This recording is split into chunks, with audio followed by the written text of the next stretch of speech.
Colombo Sentinel, Rotarian Club, and thank you very much to Danushka for the invitation to speak here, and to Sriyani for the kind introduction. Right, so let me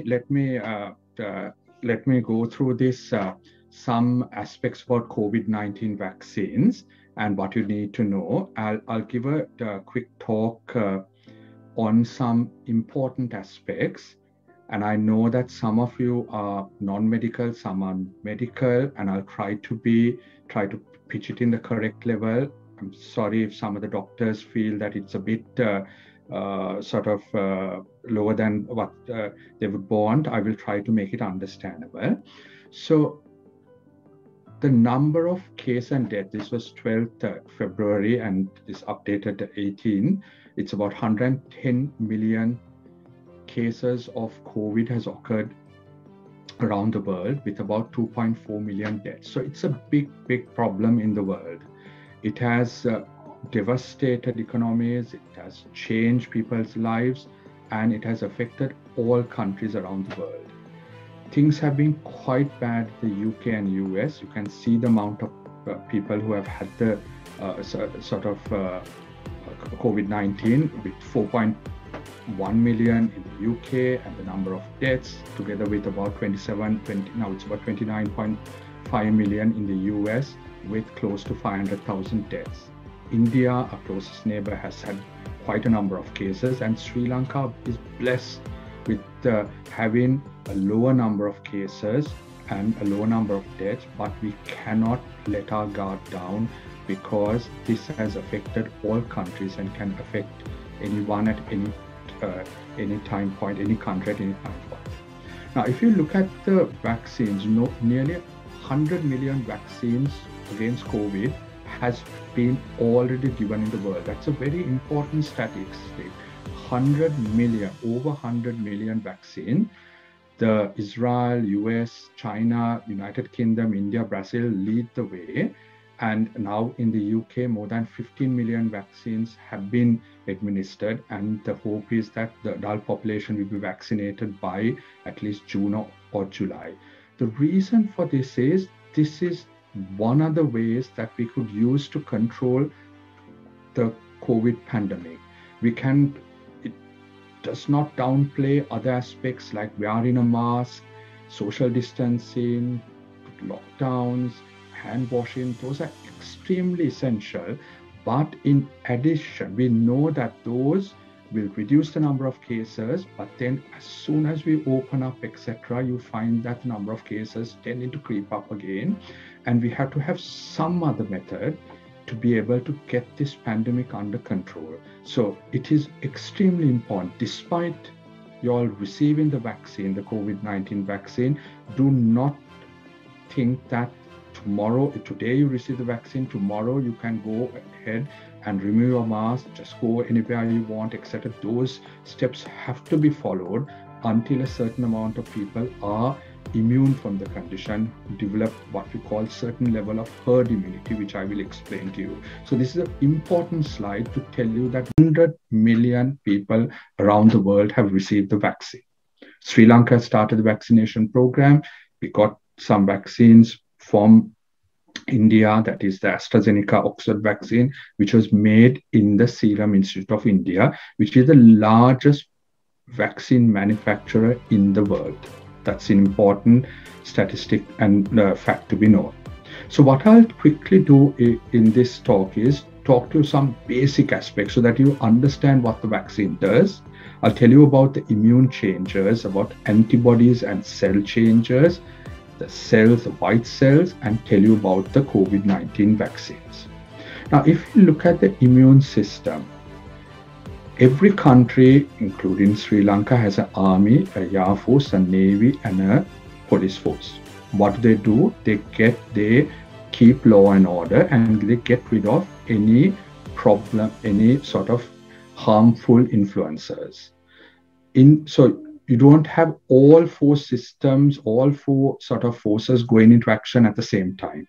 You have one going quickly and then the second, etc. Now, if you look at the immune system, you have viruses, bacteria, and fungi always trying to attack our body. You have the first part of the immune system, the innate immune system, and then you have the adaptive immune system. Just terms, but first and second part. This first part goes to the site very, very quickly. That is, if you get the virus, bacteria, fungi in the lung, the first part of the immune system gets to that site extremely quickly, and then it calls on the second part of the immune system, which consists of antibodies and white cells. So those will get together with complement, but for now it's antibodies and white cells and protect us against viruses, bacteria, and fungi. Now, if the immune system does not function properly, it is called immunodeficiency. And we see patients where we check the immune system to see if it functions properly. And that is, we want to know if they're immunodeficient. Sometimes the immune system, these components like antibodies and white cells, attack our own body cells. And that is called autoimmunity. Against our own body cells. It's like a person in the army camp attacking the own soldiers. So that's autoimmunity. And sometimes it attacks things that are present in the environment. Cat dander, horse, dog dander, etc., foods, etc. And then you have allergies. So there are two states here. One is the underactivity immune system, which is immune deficiency. The other one is overactivity in a bad way. Autoimmunity and allergy. And what we want to do is bring the immune system back to a baseline and not have it underactive or overactive in a bad way. Now, a very important thing to remember is white cells and antibodies do the job, because at the moment everyone is talking about antibodies, etc., when it comes to COVID, but we do need to know white cells are also very important. It's more difficult to study white cells as opposed to antibodies, and that's why things are taking a bit longer for us to get proper data about these white cells. Now, if you look at the cells in the body, you all would have heard from basic medicine, red blood, in school time, red blood cells, you have white blood cells, you have neutrophils, you have lymphocytes. Neutrophils are very important when it comes to bacterial infection. You have lymphocytes. Lymphocytes are T cells, B cells, etc. And I mean, these are just names given to like calling the names of students in a class. You just have these different types of cells. You have eosinophils, which are important in allergy. You have platelets, etc. This is what you see in a full blood count. So these cells have to act together to get rid of any harmful agent that comes into our body. So you have T cells, you have B cells, which are lymphocytes, which are very important in the immune system. The B cells finally produce immunoglobulins or antibodies through another cell called plasma cell. I'll miss certain points just for clarity. I mean, just to help you. So B cells, ultimately immunoglobulins are produced, so those are antibodies. And T cells produce things called cytokines. Now, like we use language to be able to understand each other, what do immune cells do? They use chemicals, cytokines, chemokines to talk to each other.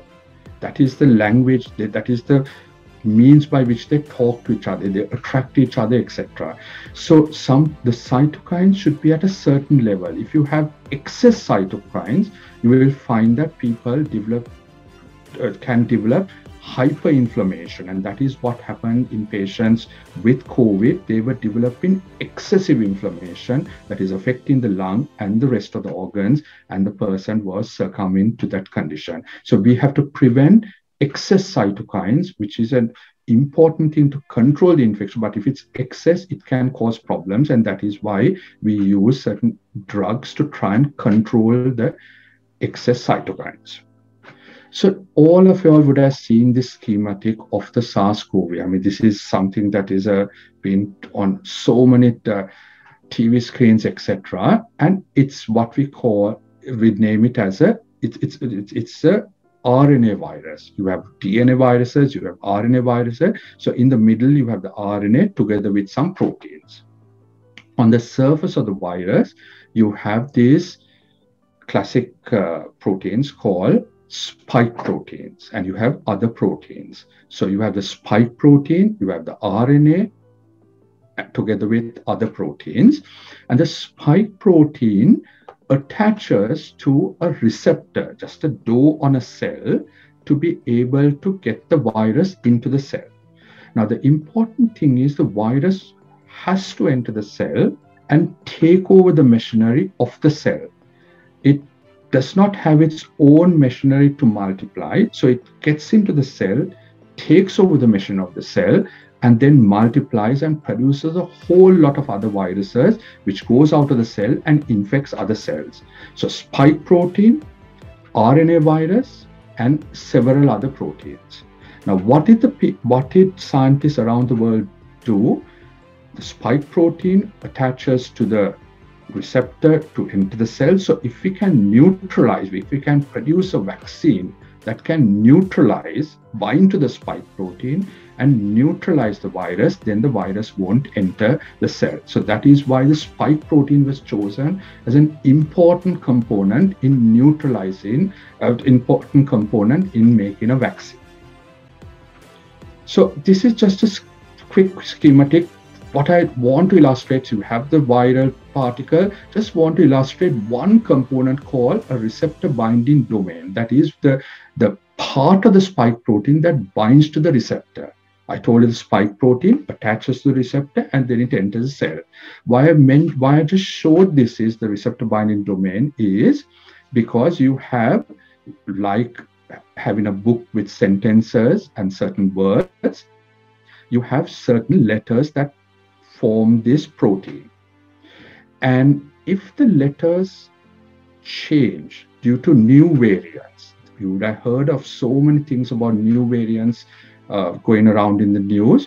If there is a change in certain, especially in this region, the receptor binding domain, you will find that the antibodies that bind this protein could fail to recognize this protein. So this is the spike protein.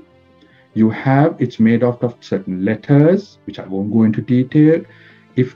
So when you get antibodies that are formed from vaccination or natural infection, the antibodies can come and bind the letters and neutralize that virus. If the letters change in the spike protein, then you can find that the antibodies may not be able to bind properly, and as a result, they may not be able to neutralize the virus. And that is the importance, implication of that is with regards to the variants. So next I come on to the antibody and cellular responses after natural infection. So you meet the SARS-CoV-2 virus, and what is the condition you get? COVID-19. So SARS-CoV-2 virus and COVID-19. So once you meet the SARS-CoV-2 virus, it enters the cell, it produces the effects. The effects can be in the lung, it can be in the brain, it can be in the liver, the kidney, in the heart. It can be systemic, it can be localized to the lung, and it can be spread all over. And those are the patients who get severe disease, if it spreads all over or if it affects the lung very, very severely.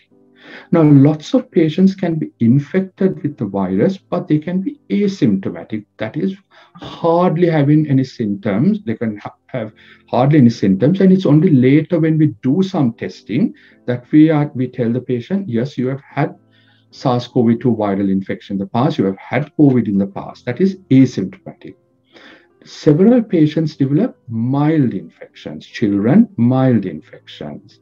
And it's the older patients who get moderate and severe infections. And if you get severe infections affecting the lung, which is an important organ to oxygen diffusion and oxygen to get into the body, and if that organ is involved or other organs are involved, what will happen? The patient will become unwell. They will have to go into hospital. Some of them will have to be ventilated because they would have to be supported to breathe. They'll have to go into ICU. and then some of them will die. And you can see, because this is a very important aspect when one asks the question, why can't we allow a lot of people to get COVID-19? They will become immune, and therefore everything is fine. And that's what the UK government thought in February 2020 or March 2020. Shall we get a lot of people to get SARS-CoV-2 infection, like what the what the authorities in Sweden thought, and then would that be fine because people will become immune, herd immunity will develop? But the problem with that mechanism was that it will end up with a lot of people going to hospital, a lot of people going into ITU, lots of people dying, and it could have overwhelmed the system. I mean, we all know what happened in Italy, where the system was overwhelmed. Who needs to go to ICU? Who needs to go get this treatment? Who needs to get that treatment? And people had to make very difficult choices in that sense. So the problem that we have with SARS-CoV-2 is the many treatments have come along, but most of them have been quite disappointing. They have been quite disappointing. You have treatments to try and reduce cytokine levels, etc. You have antiviral agents, but they have been generally not the most effective treatments going around. So you needed something else, because otherwise we had to depend only on social distancing methods and lockdowns, etc. So this is a schematic showing the different immune cells involved and the immune molecules involved in SARS-CoV-2. It's not a basic thing. There's lots of complexity. And this is exactly what we studied day in and day out during the last few years. And the importance of knowing about this is because we can target treatments and devise proper vaccines, etc., to deal with the condition. And this is a schematic to show you when these develop. So you get the infection, it takes some time to get the antibodies, it takes some time to get the CD4 and CD8 cells, which are lymphocytes, and those you expect it to last for some time and it will reduce. But you really want something called memory, a good memory response. What it means by memory is, once you're infected once, the response occurs, then you get a memory response. So if you're infected again, the memory response will come into action very, very soon. And you want a robust memory response. And we know that like us having different types of memory, the immune system memory can also vary. So you have different people having good memory, moderate memory, poor memory. The same way, immune memory can be good, poor, or moderate. And with natural infection, you'll get some memory. But what we are trying to do with vaccines is trying to induce that memory without making people unwell. We don't want people to end up in hospital with natural infection, end up in ITU, etc. That is exactly why we are vaccinating and trying to get a certain amount of the population immune from this condition. Now, the problem with another problem that we have to take into account is that when people get natural infection and they develop antibodies and lymphocytes, the antibody levels appear to drop down after some time. Now, that is expected. If the immune system activates, you have to come down. The level should come down, but it should not come down too fast, because then if you get another infection, and the immune memory is not very good, you will find that the person is prone to getting that infection. So there has been a drop in the antibody levels. And this will tell you that antibodies are not the only component of the immune system. Everyone is talking about antibody, but lymphocytes, CD4 cells, CD8 cells are important. And you can see from the studies done so far that CD4 and CD8 is directed against different parts of the virus. The spike protein, the membrane protein, the nucleoprotein, etc.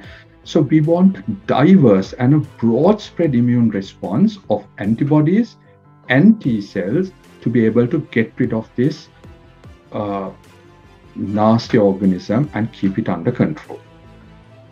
So next, that is some aspects with regards to basic aspects and immune changes. Now I'll go into the main bulk of the talk but I had to give the original perspective so that I could bring you all into the COVID-19 vaccine so that you all would understand what this vaccine, what the vaccines are expected to do and how does it do it. So I've written an article, this was published in the papers and in a medical journal. You can read a bit more information about this, the COVID-19 vaccine landscape with regards to the different types of vaccine that are present. There's a new article coming because this was published about 1 month ago. And we know that with SARS-CoV-2, every 2 to 3 days, things change. When I give a talk, if I give a talk on allergy, things are generally fixed for 1 or 2 years. When I give a talk on SARS-CoV-2, the next week that I give the talk, I have to add in new changes because so many new things are coming out every week, and that's what we have to keep in contact with the literature. And that is why talks like this will help update persons who may not be able to read the whole breadth of literature. Now, when it comes to vaccines, there are different stages. You would have heard about it. There are animal studies, laboratory studies, then you have human studies, the phase 1, phase 2, phase 3, and then you manufacture it, give it to the humans or animals if it's animal vaccines, and then you have post-marketing surveillance. And this is a process that occurs generally. Previously you had preclinical, animal, phase 1, phase 2, phase 3, and it took about 10 to 15 years. However, if it took 10 to 15 years with this pandemic, things would have been, you can see the amount of destruction that is occurring. So governments around the world put in lots of money and charities not to take shortcuts, but to ensure that all these phases occurred parallelly. So while preclinical studies were going on, phase 1 and phase 2 studies had already started. Nowhere else had. So there were things that were going parallelly. When phase 1 and 2 studies were going, phase 3 studies had already started, the bigger studies. So by doing it parallelly, rather than waiting for one step to finish, then wait for another 6 months, relax, and then start the next step, this went parallelly. And that is the reason we were able to get vaccines in about 10 to 11 months. Now, if you spoke to me in May 2020, the general idea in the world was we may never get a vaccine because things did not seem rosy at that time. And it was wonderful when the vaccines that were produced were having 95%, 70% efficacy. That is, it was able to reduce the symptoms in the patients getting the vaccine of SARS-CoV-2 or the infection. So that was a big positive because 50% was what they put as the baseline to be able to be allowed. Now, another important thing to remember, not every vaccine candidate has succeeded. You would know of all the positives. Everyone is talking about the Pfizer, the Oxford vaccine, the Moderna vaccine, all the positives. But we have to remember Australia got into a big problem because they put a lot of their eggs in the basket of taking a CSL vaccine, and that vaccine ran into problems and they had to stop the program. Big companies like Sanofi, GSK had a vaccine program, and they had to stop it because it was not sufficiently protective. So a lot of you all will hear about all the positive aspects, but we must remember that some of the vaccines have failed and have to be shelved. That is, the Oxford vaccine, people had made many doses of the Oxford vaccine even before it was authorized. They were waiting. So if the Oxford vaccine was found to be not effective, they would have had to throw all those doses away. because it would have not been useful. That happened with the one of the Australian vaccine and the French vaccine. So that is an important concept to remember, that there were no shortcuts. The only thing that happened here was that the process occurred parallelly and at the same time, so that we could reduce the time scale, because a lot of money was put in by the different governments and the charities. Now, there are 5 types of vaccines. This is a busy slide, but let me just tell you the 5 types of vaccine. Many people know that you can, let's talk about a virus. You can take a virus and you can inactivate it, or you can make it live attenuated. It's live, but it's attenuated. It's not dangerous to the person, or we presume it's not dangerous. That is called live attenuated. Yellow fever vaccine, measles, mumps, rubella, those are live attenuated. Then you have the killed vaccine. Lots of people, you get the virus and you inactivate it and it's killed. It can't produce the disease. Those would entail working with viruses in a lab. It takes time. It takes time to develop. There are vaccines that are developed using that technique with SARS-CoV-2, but it takes some time and they will come in the next few months. So those are the classic methods which you would know with the wonderful vaccination program that we have in Sri Lanka. Then you come on to 3 other new methods, or protein-based method had come in, and we are using parts of the protein, not the whole virus, but parts of that virus, which can't cause disease, and that's called the Novavax vaccine, which will come in the next 2 months or so into the world. Then you have the 2 new methods, that is the mRNA vaccine and the viral vector vaccines. Now, what are these methods doing? The mRNA vaccine, I told you there is RNA virus, the genetic code of the virus. They take it, produce a component called mRNA, cover it with some lipids, and they inject it. The mRNA, can it cause COVID? No, it can't cause COVID. It goes into the cell. It's not stable. That is why we have to store it at -70 or -20. It goes into the cell. The cell takes the mRNA and produces protein. The protein is recognized by viral proteins, some viral proteins of the spike. This is the spike viral protein, because we have concentrated on the spike protein here. We have not concentrated on other proteins of the virus. And therefore, the spike protein is produced. The immune system recognizes it and produces antibodies, because it's a foreign material, right? To produce an antibody, as you would when you get a viral infection. That happens naturally when you get a viral infection. So that is the RNA vaccine. And we have 2, the Pfizer vaccine and the Moderna vaccine. Those are 2 that are licensed in the UK, Europe, and the US. In Sri Lanka, we have got the 2nd type of vaccine because of some logistical issues with the Pfizer vaccine, which I will talk, but it's a wonderful vaccine, 95%. I mean, it's great to have 95% efficacy. The influenza vaccine, which a lot of us take, has only 60% efficacy every year. Then you have the viral vector vaccines. Viral vector vaccines is, how do we get this component into the cell? So you take another virus, adenovirus. Adenovirus is a cold virus. You take that adenovirus, put in a part of the SARS-CoV-2 virus, that's a coronavirus that we're dealing with, and you inject it.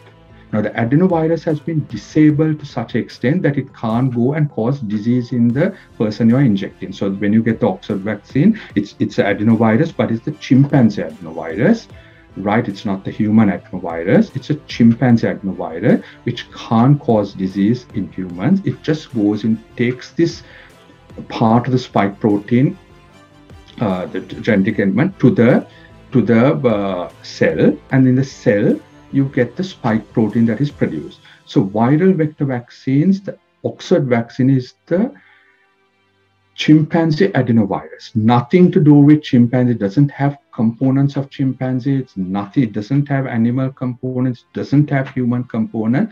It is a virus that can cause a cold in a chimpanzee. That's what they're taking. And why did they take the chimpanzee adenovirus? Because other when people get common colds, they can produce antibodies against the normal adenovirus. That's a human adenovirus.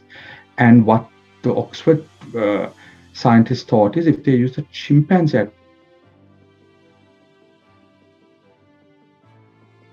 antibodies against the chimpanzee adenovirus, because you would not meet that very often. So therefore, the immune response may be better. Now, other companies like Johnson & Johnson, the Sputnik 5 vaccine, and CanSino in China have also used adenoviruses, but that's human adenoviruses. It's not chimpanzee adenoviruses, and some have used adenovirus 5, some have used adenovirus 26, some have used both together, and that is why you will now have discussions going. Can we combine the Oxford vaccine with Russian vaccine? Can we combine the Oxford vaccine with the J&J vaccine? So these are the characteristics of the vaccines that you have approved in quite a few countries. You have the Pfizer, Moderna, AstraZeneca, and the Gamaleya, which is Sputnik 5, the Russian vaccine, and some of the Chinese vaccines here. The Pfizer, all these need 2 doses, but the next vaccine that will come in, the J&J vaccine, would need only 1 dose, and that should be approved at the end of this month. You can see the Pfizer and the Moderna vaccine, it's about -70 and -20, and the issue is that, that can have a logistical issue in several countries in Asia and Africa, and even in Europe, while the AstraZeneca and the Russian vaccine is standard fridge temperature. Effectiveness, you can see this, very high effectiveness, 95, and even the Russian vaccine. And the cost varies. The cheapest vaccine is the AstraZeneca vaccine, $3, while the other vaccines can be quite expensive when compared to the AstraZeneca vaccine. Then you would see that this is I won't go into great details about these different vaccines. This is the slide that I have, but just to tell you that the Johnson & Johnson vaccine is a single-dose vaccine, which will come into play quite soon in the world. But most of the vaccine will go initially to the US and then come into Europe. But because the US does not have a viral vector vaccine, which is they have only the mRNA vaccines at the moment, and Johnson & Johnson is a viral vector vaccine, as I mentioned previously. Novavax vaccine will come in. It's a subunit vaccine that again has showed some positive responses. One important take-home message from this slide is that in the UK, it had an efficacy of about 90%, but in South Africa, with the variants, the efficacy had dropped to about 50%. So because the vaccines have been quite effective, high levels of effectiveness, even with the variants, still they are getting some level of protection. Now we know about the AstraZeneca, it was not protecting in mild, moderate disease in South Africa, so they did not use that vaccine. They prefer to use some other vaccine and use the AstraZeneca vaccine to a population that will develop more severe disease. So like that, different governments, different health authorities would have to discuss these decisions and make plans accordingly. And the important aspect here is for people to be up to date with the information so that decisions can be made on the go. You cannot make a decision now and expect that decision to be the same in 1 year's time. This pandemic has taught us very important lessons in that perspective. There's another vaccine called the Valneva vaccine. Now, very important question that comes into perspective with regards to the AstraZeneca Oxford vaccine is, when should you get the second dose? People have received the first dose, and what it appears to be is that it's best to delay the second dose for up to 12 weeks because the immune response is better. That has occurred in the UK. They do it for all vaccines, not only the AstraZeneca vaccine, but rather than getting it in 4 weeks, because the trial data was 4 weeks, the idea is to try and delay it up to 12 weeks. So you get the first vaccine, try to vaccinate as many people as possible initially, so that at least some level of protection is available and people don't have to get into hospital. That's the problem. ITU, hospital, deaths, those are what we want to stop in this condition, because that is the one that will prevent us opening countries, get people to be in lockdown, etc.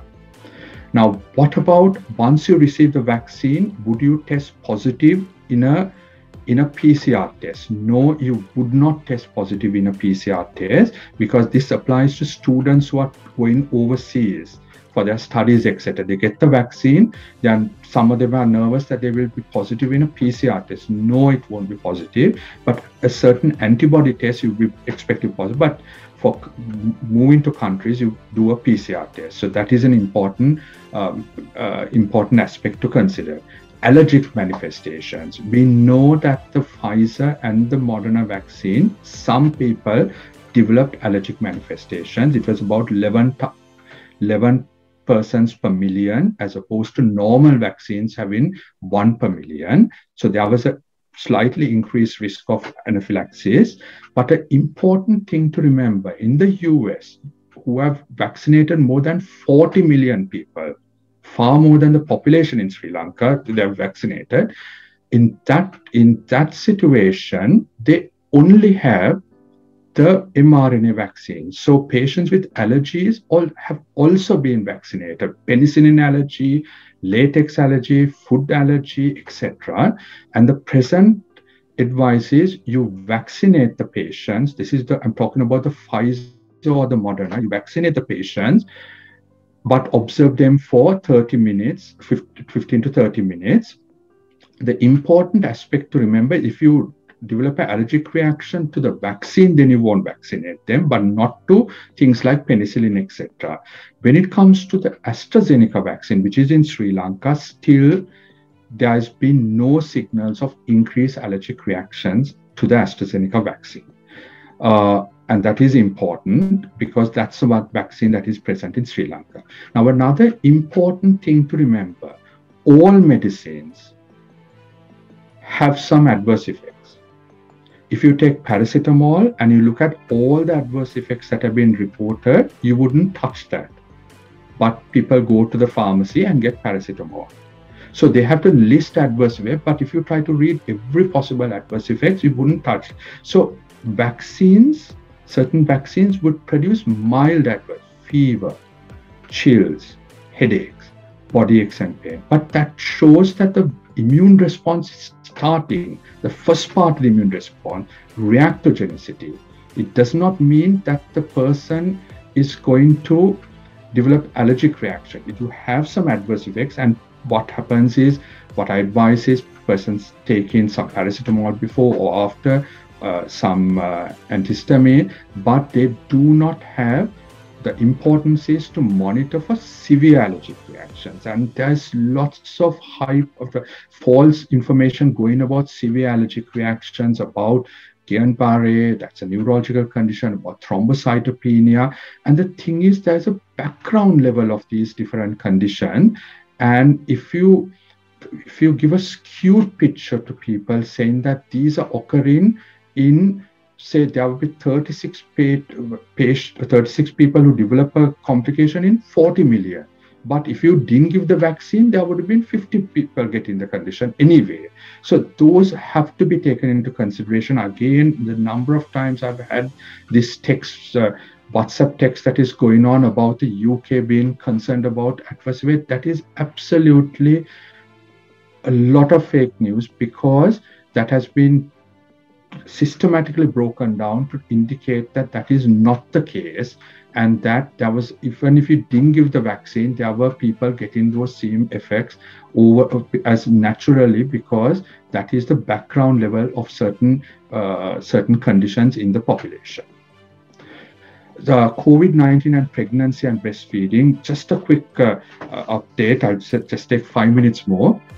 That is, if your a person who is at risk of getting COVID during pregnancy, that is especially healthcare workers, social care workers, people who are in contact with people with SARS-CoV-2, the risk of getting COVID during pregnancy is high, it can lead to severe disease. Not that the risk is high of getting COVID. I mean, you don't have increased risk just because you're pregnant. However, if you get COVID, it can lead to severe disease. And because of that, the advice now is, if you are in that category, if you are sitting at home, not meeting anyone for the 9 months, no one is coming to visit you, etc., that is a different, but that is not how we live in life, in our lives, right? You've had people going out to work, etc., and coming back to the house. So the thing is, if the person who is pregnant is otherwise targeted for vaccination, if the person is targeted for vaccination, if they were not pregnant, that is healthcare workers, social care workers, etc., then even if when they are pregnant, you would give them the vaccine. That is the current recommendation. You wouldn't hold the vaccine back in those patients, because if they get SARS-CoV-2, it can lead to severe disease. Is vaccination allowed in breastfeeding? Yes, it is allowed in breastfeeding. Again, the important thing is to prevent the person, the lady getting SARS-CoV-2 at that period of time. And the important thing about giving a vaccine during pregnancy is that some of the antibodies formed in the mother may go over to the baby and protect the baby, because at the present time, vaccines are not given to children under the age of 18 years. That's an important consideration, but those will come in because trials are being done at the present time with regards to the vaccine. You cannot get SARS-CoV-2 or COVID-19 by getting the vaccine. That is, the vaccine can't give you one of those, the illness. If you don't take enough precautions and the immune system has not come to a certain level, then you can get it, because if you meet somebody with SARS-CoV-2, but not from the vaccine.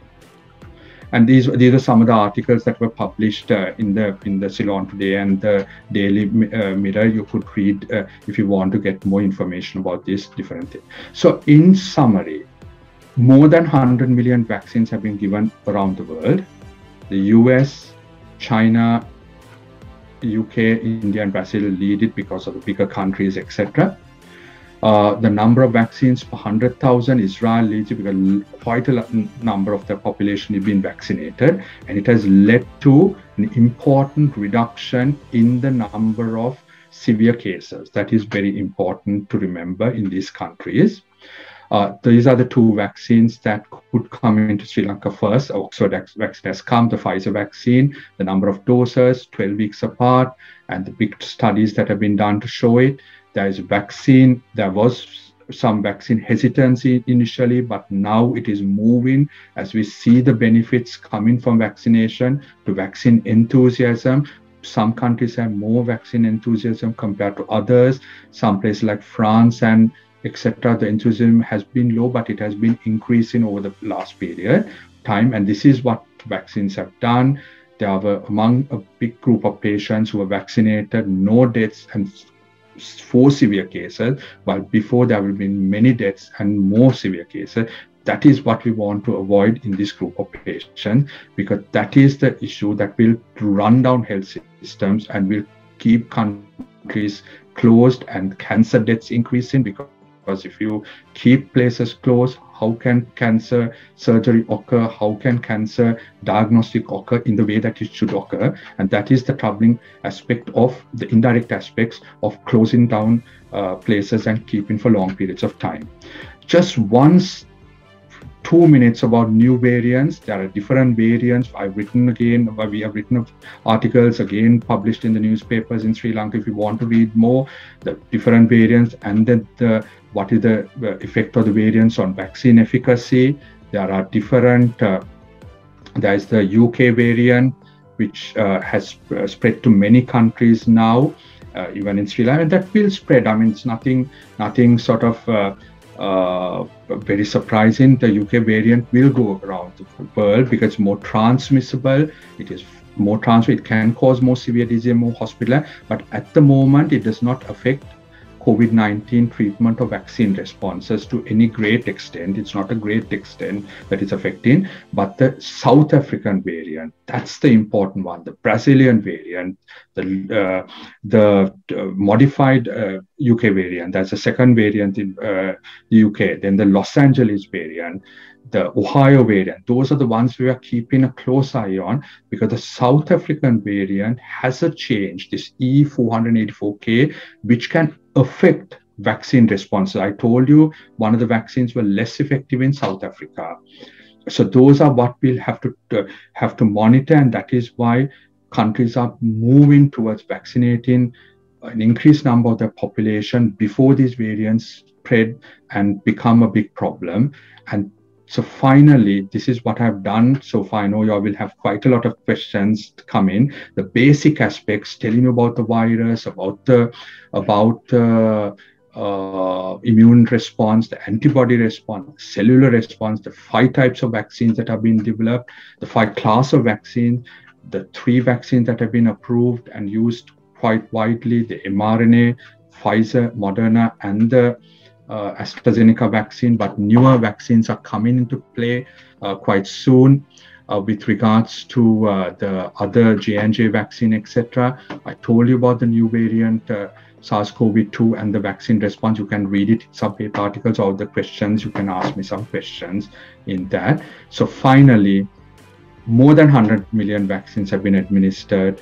This is one of the ways which the world will be able to get this pandemic under control, in addition to the other methods that have been used with regards to vaccine, regards to SARS-CoV-2, that is the social distancing, wearing masks, etc., which are important. Thank you.